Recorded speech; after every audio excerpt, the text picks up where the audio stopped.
The monoamine oxidase inhibitors are drugs that prevent the breakdown of serotonin, dopamine, and norepinephrine in the brain. Were the very first antidepressants used. Initially, two of them, isoniazid and iproniazid, were anti-tuberculosis agents. Then astute doctors in the 1950s saw that individuals who were dying from tuberculosis treating with these drugs who were depressed because they were dying had a significant improvement in their mood. This triggered in the 1950s, and research for 50, 60, 70 years since then has focused on deficiencies in serotonin, norepinephrine, and dopamine in the brain, and that may be the cause of some mental health conditions. That's never been firmly established, but is a reasonable assumption. Problem with monoamine oxidase inhibitors is that they also can interfere with the degradation of tyramine, which is a chemical found in fermenting and aged foods. So particularly some old cheeses,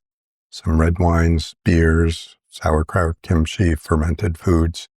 And tyramine, if levels get too high, can trigger a hypertensive crisis where blood pressure goes above 200 and can cause intense headache at the back of the head, and even strokes and death. Monoamine oxidase inhibitors are not commonly used for treating depression. They are effective and work in that regard.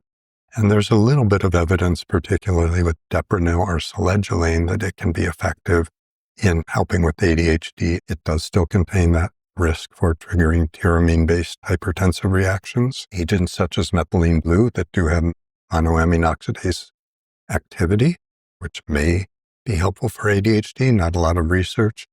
And there are also claims that MAO inhibitors are particularly helpful for rejection sensitivity connected with ADHD. That so far is not based on any actual research.